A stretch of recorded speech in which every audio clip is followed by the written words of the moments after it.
KBS 합창단보다 훨씬 더 은혜스럽게 잘하는 것 같습니다. 우리 임마누엘 찬양대 참 멋집니다. 다시 한번 박수로 격려합니다. 고맙습니다.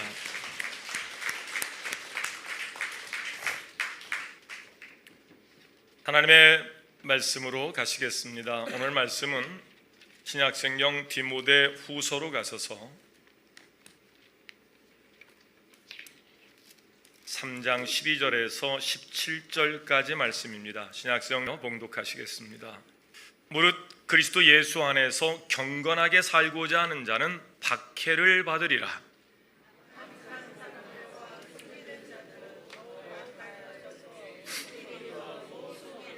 그러나 너는 배우고 확신한 일에 거하라. 너는 네가 누구에게서 배운 것을 알며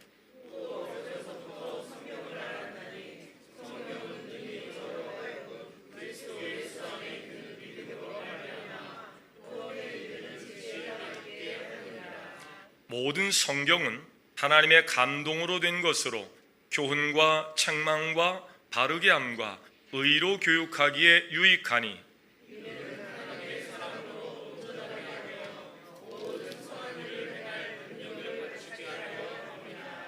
아멘. 옆사람과 인사하겠습니다. 참 잘 오셨습니다.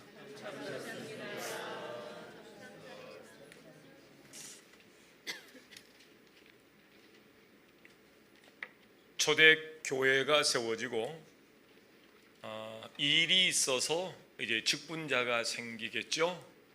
사도들로부터 또 7 집사, 그리고 그 외에 성경에 나와 있지 않지만 여러 그룹들의 지도자들이 있었으리라 생각이 드는데, 그런 지도자들로부터 시작해서 2000년이 지난 지금의 교회의 어떤 지도자들에게 적이 있다면 교회 안에 그들을 어렵게 하는 적은 누구일까? 표현을 제가 좀 적이라는 표현을 썼습니다마는 아마 그들은 그리스도의 진리를 몰라서, 충분히 알지 못해서 복음이 전파되는 그 길목에, 그 통로를 가로막고 있는 자들일 겁니다. 그래서 제가 적이라는 표현을 썼습니다. 그리스도의 진리를 아는 모든 사람들은 그 진리를 전해준 사람에 대한 존경과 사랑의 예우를 합니다. 바울이 빌립보 교회를 처음 세울 때 그 지역의 자주색 옷감 장사 루디아가 예수를 영접하게 됩니다.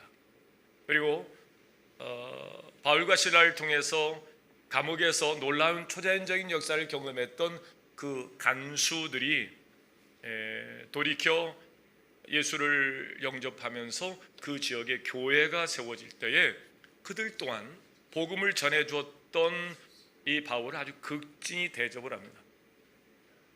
내가 예수를 만나고 보니까 예수를 전해준 자와 그리고 또 예수를 전해받을 자가 어떻게 하면 나처럼 예수를 만나고 예수를 영접한 이후에 교회적 사명을 감당하게 할 수 있을까를 위해서 예수를 영접해야 할 사람들이 어떻게 하면 예수를 영접하게 할까, 여기에 골몰하도록 되어 있어요.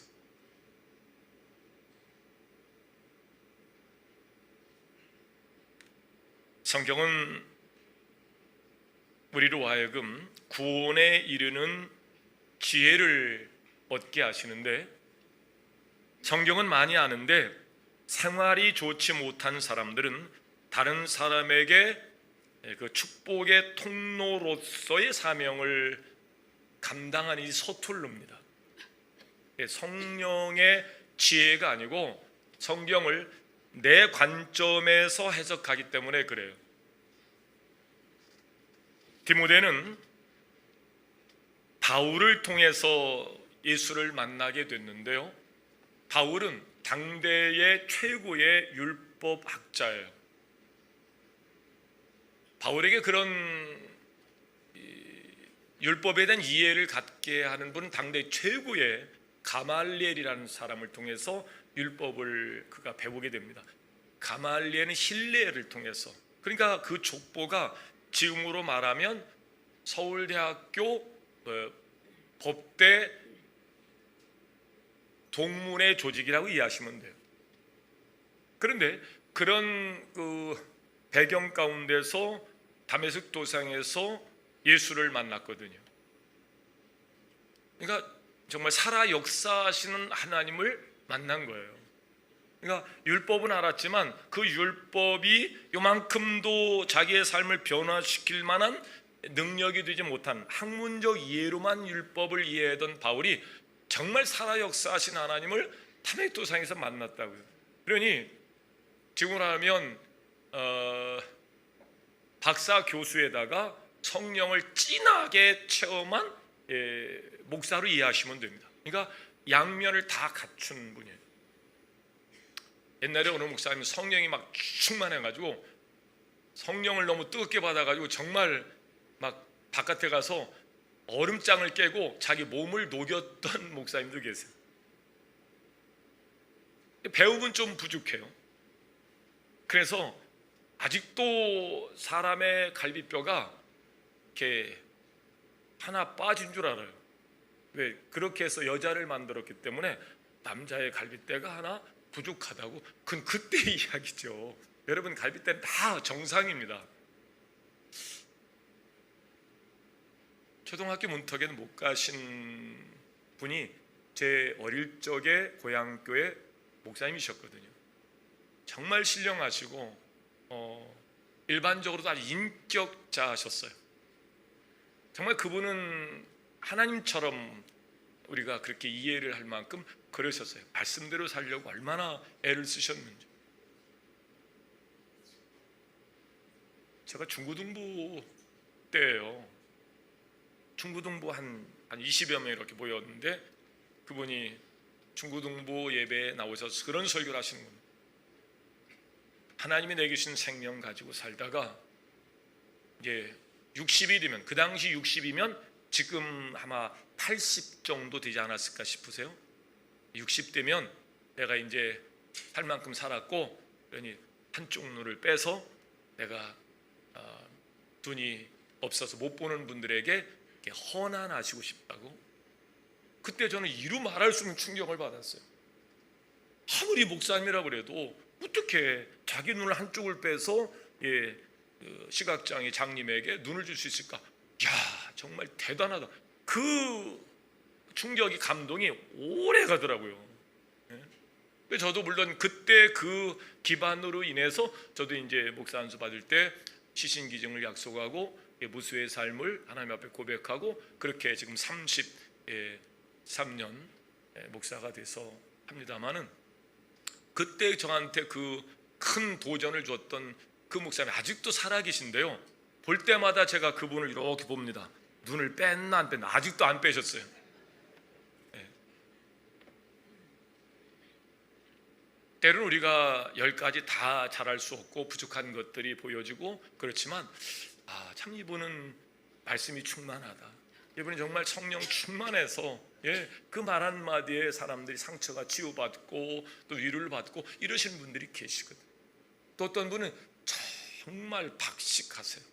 하나님이 주시는 그 지혜와 지식이 충만해서 하나님이 성령을 통해 지혜와 명철을 주시거든요. 뭐 학문적 이해가 학교에서 그렇게 다 배우실 리가 없는데 아니 물리가 터질 만큼 그런 분도 계신데 바울이 그런 분이에요. 그런 바울에게서 디모데가 말씀을 배우고 예수에 대한 이해를 갖게 됐으니 얼마나 훌륭한 지도자가 됐겠어요. 그런데 그 디모데가 바울의 삶을 볼 때 바울이 그냥 말씀만 많이 아는 교수가 아니고 그냥 성령의 충만함으로 그 뜨거움만 간증하고 다니는 자가 아니고 정말 이 삶과 믿음이 일치되는 삶을 가지고 복음을 전하고 선행을 한단 말이에요. 그런데 그런 바울이 선을 행하는 일로 당하는 고난을 디모데가 보는 겁니다. 11절입니다.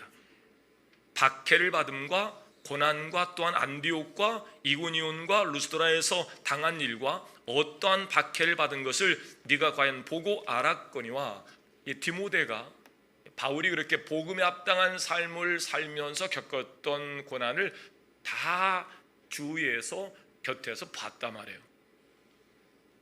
디모데는 그런 가운데 하나님께서 바울을 어떻게 돌봐주셨는가도 이제 알게 되는 거예요.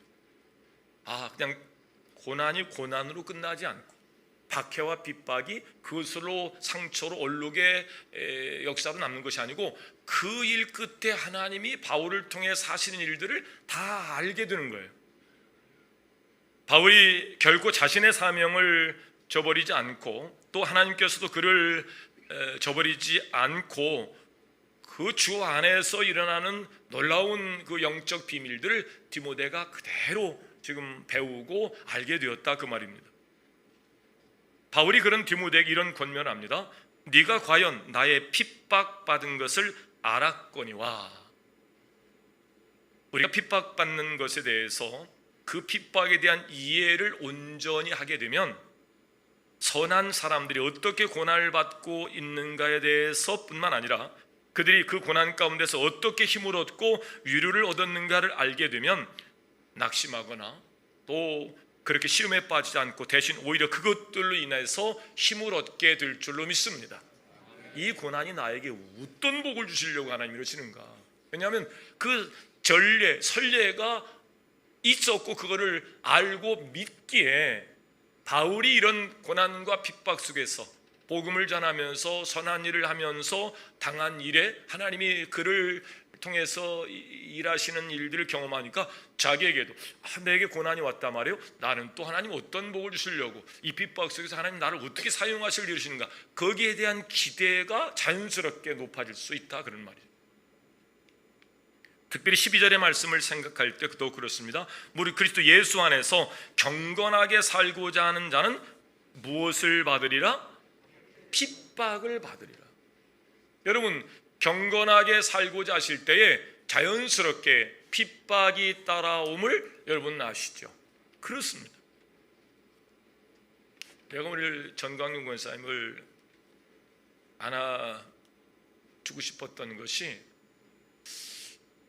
저분이 마음은 제가 알아요. 권사로서 하나님의 사람으로 이만큼도 원칙에서 벗어나는 일을 안 하고 싶고 하나님 기뻐하시는 일만 하고 싶고, 근데 이게 형편과 처지가 잘 안 되고 여러 경건하게 살고자 할 때 당하는 어떤 어려움들, 고난과 핍박들을 몸소 체험하고 계신 분이에요. 제가 손을 잡아드리고 싶었고 등을 두드려 드리고 싶었어요. 그냥 어떤 위로가 아니고 성경의 근거를 가지고 제가 오늘 위로의 말씀을 전권사님뿐만 아니고 오늘 동일한 혼란과 아픔과 고통을 겪고 있는 여러분에게 말씀을 가지고 섰습니다. 위로가 되시기를, 능력을 얻으시기를 주의 이름으로 축원합니다. 예수 안에서 경건히 살고자 하는 자는 더욱 핍박을 받게 되는데, 사람들이 진리 안에서 확고히 가고자 할 때 마찬가지로 핍박이 옵니다. 바울의 삶을 세 가지 면에서 칭찬하자면, 먼저 바울은 그의 가르침에 있어서 정말 출중해요. 어떻게 하나님께서 바울을 이렇게 사용하셔서 신약 성경의 대부분을 하나님 바울을 통해서 기록으로 남기셨거든요. 13권을 썼으니까요. 근데 그냥 기록함이 아니에요. 학문지역에뿐만 아니고 3층전을 갔다 오신 분이 바울이에요. 영적으로 말할 수 없는 지혜와 지식과 경험을 가지고 계시단 말이에요. 근데 그냥 그렇게 지혜만 있는 것이 아니고 삶 또한, 그 당시에도 12 제자들의 삶이 이제 시간이 지나면서 가정을 갖게 되시는 분도 계시고 자녀가 있고, 그래서 필요한 경비들을 공동체에서 지원하기도 하고 또 선교를 떠날 때 또 후원을 요청하기도 하고 그러는데요. 그런데 그런 삶 가운데도 꼭 이렇게 새빠진 소리를 하시는 분이 계시단 말이에요. 저 다 먹고 살자고 하는 짓이요, 무슨 하나님이 어디 계시고요, 뭐 이런 어딨어, 다 저 직업이고 저 그런 거지 뭐, 이렇게 생각을 하는 사람들의 이야기가 있었을 거란 말이에요. 그러니까 바울이 혹시 내가 그 공동체를 통해서 사례비를 받는 것이 호구지책으로 하나의 직업으로 비춰져서 그 진정성에 문제가 될까봐, 십자가의 도에 훼손이 일어날까봐 어려운 중에도 할 수 있으면 능률과 효율성을 따져서 일하는 시간에 복음을 전하면 얼마나 더 효율적이겠어요. 그러니까 그 지원을 받으면 훨씬 더 주의 일에 집중하고 할 텐데, 그 복음을 전하고 할 시간에 상을비를 벌어야 되니까요, 나가서 텐트 깁는 일들 하면서 노동을 해요. 그래서 돈이 모아지면 그걸 가지고 나하고 복음 전하러 갈 사람 없으면 혼자 가고요. 그래서 복음을 전하러 다니는 겁니다. 십자가의 도에 훼손이 일어날까 봐, 복음의 진정성을 위해서. 그러니까 이 신앙과 삶이 똑소리 나게 일치되는 삶을 살았던 자가 바울이었단 말이에요. 그런 면에서 그의 삶이 스승될 만한 자리에 있어요. 디모데에게 영적 아비요, 영적 스승이었던 바울, 스승 소리 들을 만합니다. 두 번째, 그의 생활뿐만 아니고 그의 삶의 가치가 어느 것 하나 모자람이나 빠짐이 없어요. 우리가 이해를 못하는데 어느 순간 눈이 밝아져서 우리도 이해를 하다 보면 바울의 이런 숨은 뜻이 있구나, 머리가 저절로 숙여진단 말이에요. 바울이 지금처럼 어떤 신학대학이 있었겠어요? 뭐 대학원이 있었겠어요? 뭐 박사 코스가 있었겠어요? 그런데 불구하고 하나님이 성경을 통해서 그에게 지혜를 주시고 구원에 이르는 지혜를 주시고, 그래서 얻은 그 지혜를 가지고 성경을 쓰고 그렇게 교회로 세움받은 사람들을 위로하고 격려하면서 교회가 그 사명을 감당하도록 그렇게 쓴 이 편지들이 오늘 우리에게 있어서 2000년이 지났지만 그 초월성과 그 능력으로 우리가 똑같이 말씀으로 위로를 받고 힘을 얻으며 지혜를 얻게 되는 줄로 믿습니다. 그의 가르침과 그의 생활과 또 그의 당한 핍박과 고난, 그걸 어떻게 그런 핍박과 고난을 이해하고 넘겼는가, 이 세 가지 면이 저는 바울에게 저절로 머리가 숙여져서 누가 인정을 해주는 것도 아닌데 제 목회 초기에 나는 바울의 제자다 이렇게 스스로 생각하고 그 삶을 닮아가려고 여러 가지 방법을 신용을 내면서 사실 여기까지 온 거예요. 그의 삶은 디모데뿐만 아니라 2000년이 지난 지금까지 영적 아들을 계속 나아가고 있고, 바울이 영적 아비가 됐는데 그 중에 한 사람이 저란 말이에요. 그 중에 여러분이 또 바울의 제자요, 바울의 영적 자식이요, 바울은 우리의 영적 아비가 되는 줄로 믿습니다. 모자람이나 부족함이 없는 분이에요. 우리가 개혁이라는 말을 사용할 때 사회에서 적용하는 이 개혁의 의미는 교회에서 이야기하는 개혁의 의미가 좀 달라요. 사회에서 개혁하자 그럴 때는 일반적으로 원래 있던 것에서 좀 떨어져서 새롭게 만들어가는 것을 개혁이라 그래요. 바꿔보자, 갈아보자, 뭐 이런 거예요. 시대에 맞게끔, 흐름에 따라서. 근데 교회의 개혁은 정반대입니다. Return to the gospel, 복음으로 돌아가자는 거예요.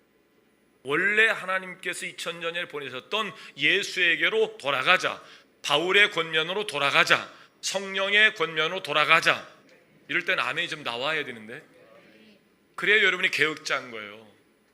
그렇게 돌아가자, 원래의 것으로 돌아가. 그래서 리폼드 처치, 1917년 마틴 루터가 종교 개혁을 할 때 그 개혁의 기치는 원래로 돌아가자, 바울이 우리에게 권면할 때 그때로 돌아가자.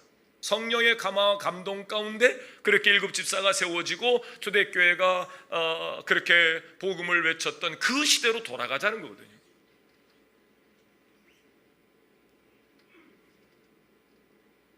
하나님의 교회는 변질림 없이 계속 이어져 오는데, 그런데 사도시대를 거쳐서 속사도시대, 교부시대를 지나서 중세시대, 그러니까 한 5세기에서 15세기 한 1000년 동안 이 기간에 가톨릭이 원가지에서 너무나 벗어나서, 즉 초대교회를 모형으로 잡고 이 모형에서 벗어난 변질된 것으로 성령은 안 된다, 하나님의 교회는 이런 것이 아니다, 원래 하나님의 교회로 돌아가자라고 하나님이 그렇게 흑사병으로 썰어가고 죽어가고 무너져가는 교회에 외치는 사람을 세우는, 그게 바로 종교개혁자 마틴 루터예요. 이렇게 가면 안 된다.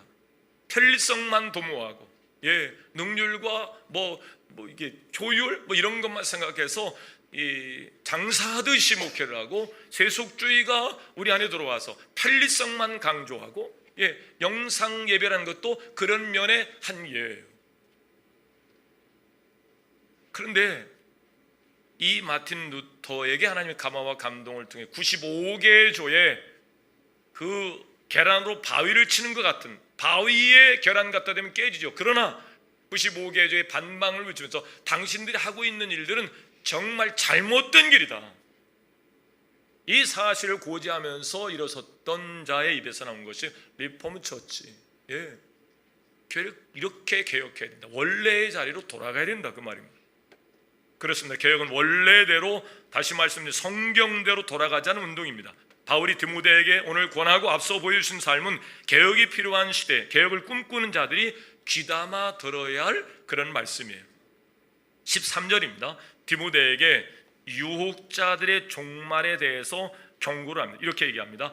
악한 사람들은 사단의 음흉함과 그들 자신들의 부패로 말미암아 점점 더 나빠지게 될 것이다. 교회는 세속화의 가속도가 이미 붙었어요. 브레이크로 어떻게 안 돼요.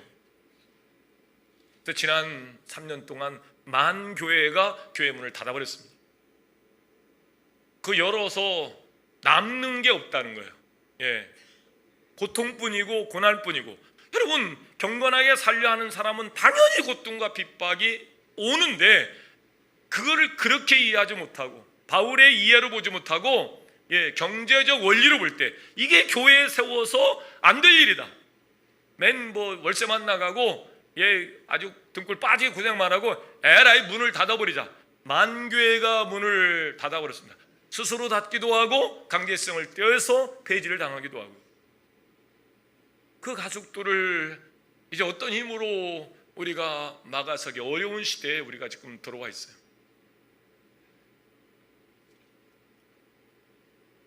바울은 디모데에게 특별히 그가 성경으로부터 배운 것에 대해서 다음과 같이 이야기합니다. 14절 15절입니다. 그러나 너는 배우고 확신한 일에 거하라. 선한 것을 배우는 것으로 만족해하지 말고, 진리를 배운 그것으로 만족하지 말고 확신한 일에 네가 거하게 되었다면 그는 유혹자들의 올무와 함정에서 벗어나게 될 것이다. 여러분이 예수 그리스도가 우리의 구원자임을 확신하십니까?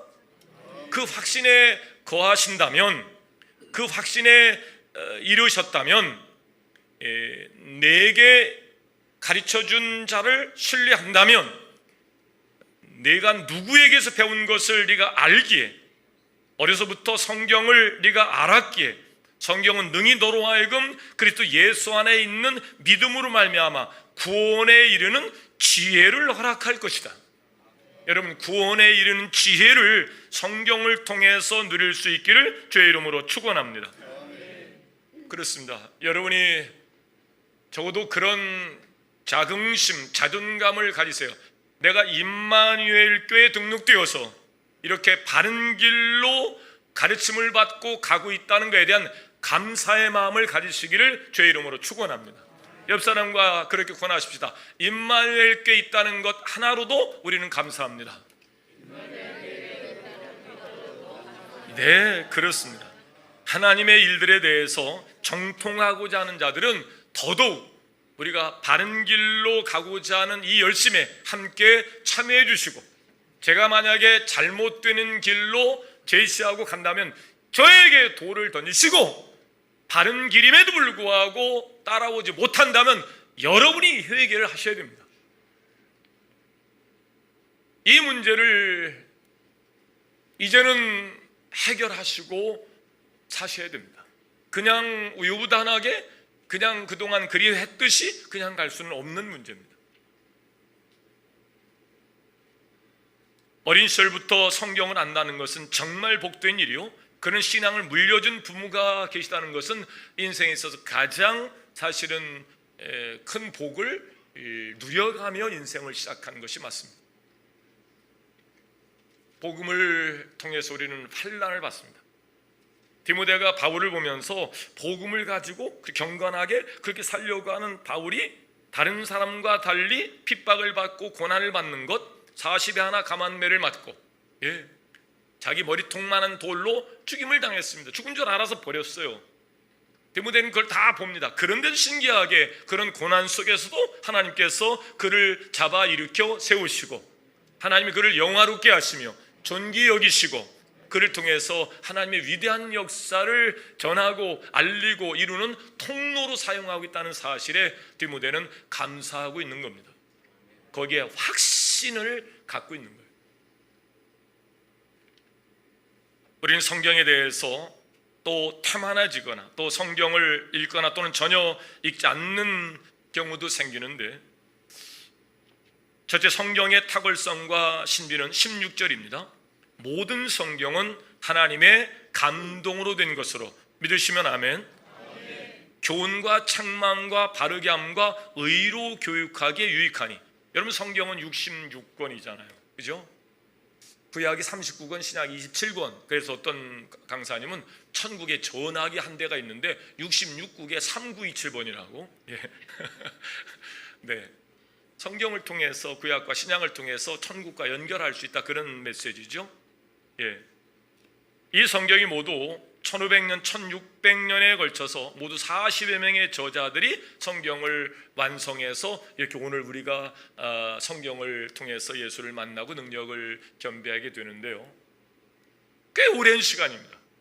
예수님 오시기 전 1500년, 오신 이후 100여 년 전, 그렇게 집대성한 말씀들이 오늘 우리의 성경이 됐는데, 꽤 오랜 시간 동안, 여러분 10년 안에 성경을 만들어도 그 성경을 쓴 40여 명의 저자들이 어떤 주제를 통일시키기가 쉽지 않아요.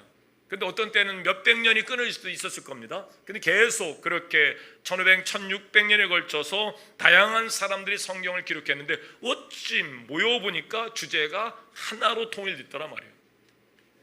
오실 예수에 관해서, 오신 예수에 대해서, 다시 오실 예수에 대해서, 어쩜 이렇게 성경이 이렇게 통일성, 이게 성경의 초월성과 이 통일성과 이 완벽성이라는 것인데요, 성경의 첫째인 창세기는 주전 1450년 모세가 시내산에서 기록합니다.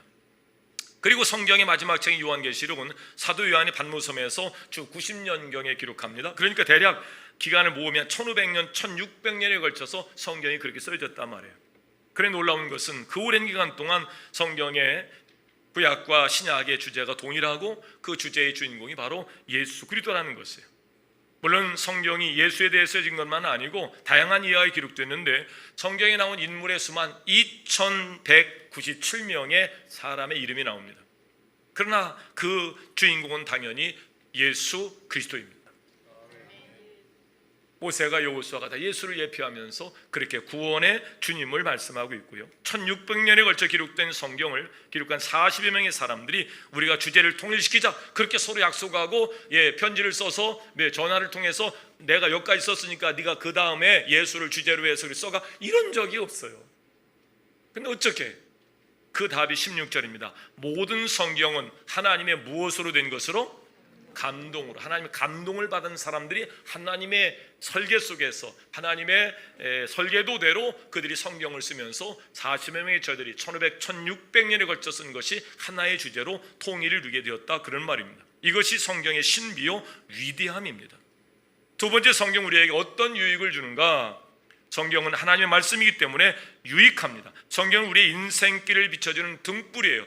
눈이 깜깜해서 영적으로 어두워서 내가 어디로 가다 넘어질지 어디로 가다 낭떠에 떨어질지 모르는 우리 인생을 등불이 되어서 드러나게 하시고 분별하게 하시고 우리로 하여금 그렇게 정한 길로 나아갈 수 있도록 안내하는 분이 바로 성경을 통해서 말씀하시는 성령의 역사인데요.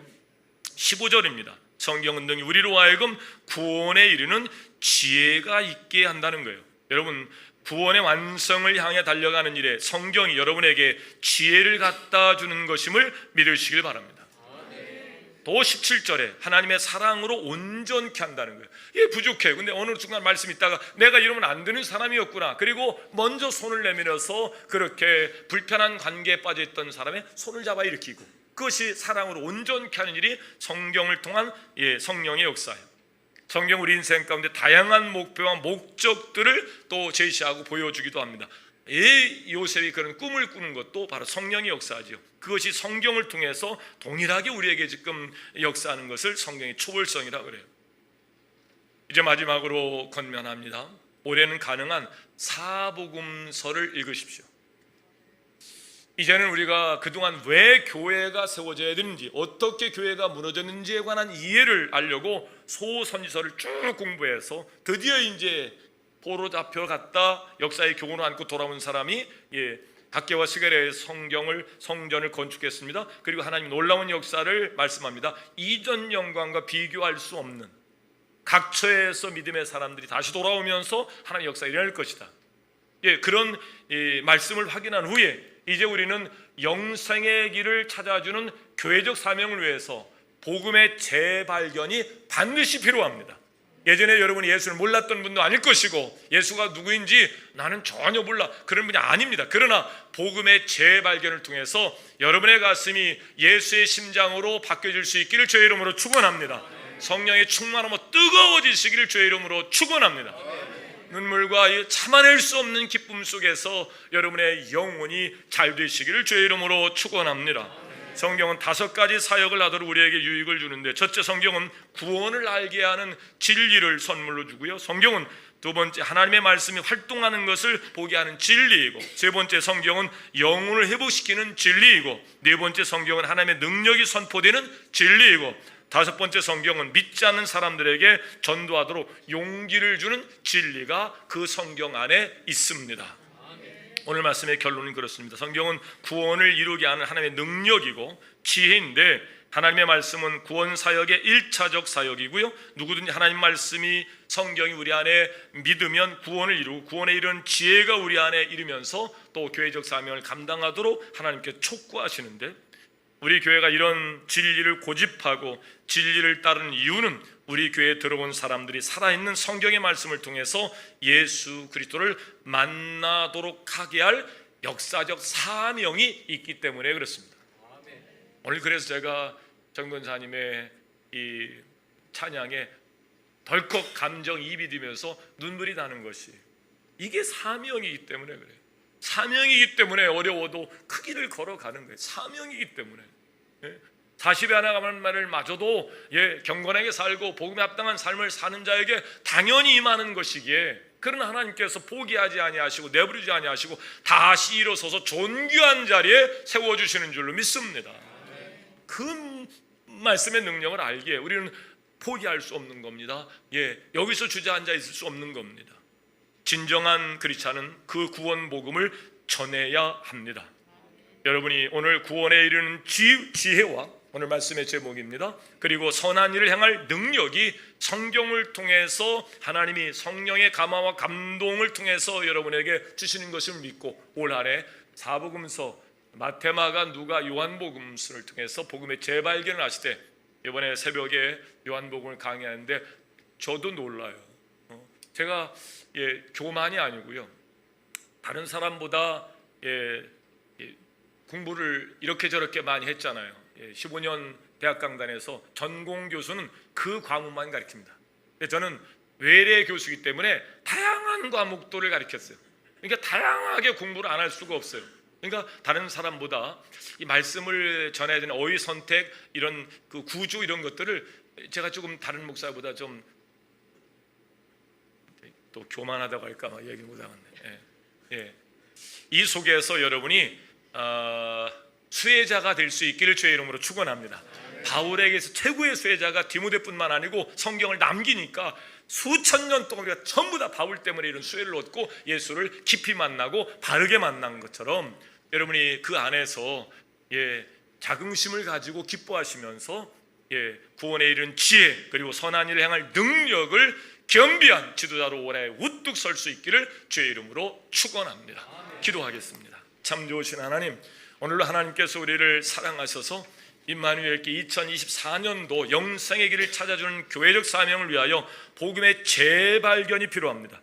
말씀 중심으로 사복음서를 집중하게 하시되, 요한복음을 통해서 먼저 우리가 수가성의 한 여인이 예수를 만나서 복음을 재발견하고 물동이를 내놓고 동네로 내려가서 내가 그 일을 만났다고, 내게 영생을 줄 자를 만났다고, 그리심산에서도 안 되고 에벨산 예루살렘에서도 답을 못 찾고 남편 다섯을 거쳐서 당황하는 그 여인이 답을 찾았던 것처럼, 우리가 말씀을 통해서 진리를 발견하고 답을 찾고 위대한 일들을 이루어가는 성도의 자리에 서게 하여 주옵시되 우뚝 서게 하여 주옵소서. 예수님의 이름으로 기도하옵나이다. 아멘. 잠시 묵상으로 다짐합니다. 형편과 처지를 하나님께서 살피셔서 우리로 하여금 정말 복된 교회에 복음에 대한 이해를 바르게 할 수 있는 여러 여건들을 허락하시는데, 분별하지 못해서 우리가 믿는 자에게, 당연히 예수 안에서 경건하게 살고자 하는 자에게 박해가 오고 핍박이 오는데 그 해석을 잘못해서 핍박에 넘어지고 또 박해에 넘어짐이 없도록, 디모데는 바울의 그런 모습을 보면서 그럼에도 불구하고 하나님께서 이 바울을 높이 세우시는 것을 보면서 오늘 이 말씀에 대한 이해를 다시 바울이 디모데에게 이야기합니다. 어려서부터 네가 성경을 알았는데 성경은 능히 너로 하여금 그리스도 예수 안에 있는 믿음으로 말미암아 구원에 이르는 지혜가 있게 하는 것이기에, 성경은 하나님의 감동으로 된 것이기에 교훈과 책망과 바르게 함과 의로 교육하여 유익하니, 우리가 시험과 환난과 핍박이 올 때 성경을 통해서 하나님을 만나고 심령골수 관절을 쪼개고도 남음이 있는 하나님의 역사에 하나님의 사람으로 온전하게 거듭나며 선한 일을 행할 능력을 갖추는 자로 다짐하고 살겠습니다. 오늘 여러분의 그 다짐을 하나님께서 기뻐하십니다. 다 함께 나서 우리 찬양합니다.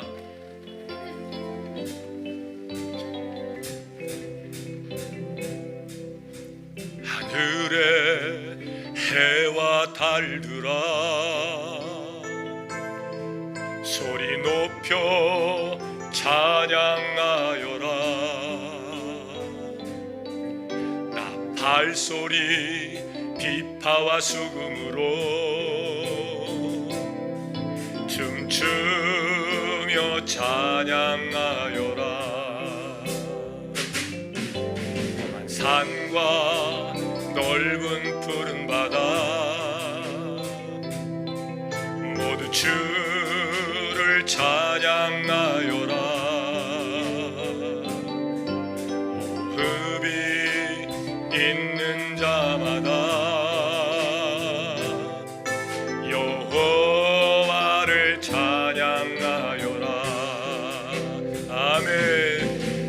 세상 모든 사람들아 주를 찬양하라. 살아계신 나의 하나님을. 세상 모든 사람들아 주를 찬양하라. 살아계신 너희의 하나님을. 있는 자마다 여호와를 찬양하여라. 세상 모든 사람들아 주를 찬양하라. 살아계신 나의 하나님을. 아멘. 세상 모든 사람들아 주를 찬양하라. 살아계신 나의 하나님을. 무릎이 있는 자마다 여호와를 찬양하여라. 호흡이 있는 자마다, 호흡이 있는 자마다 여호와를 찬양하여라.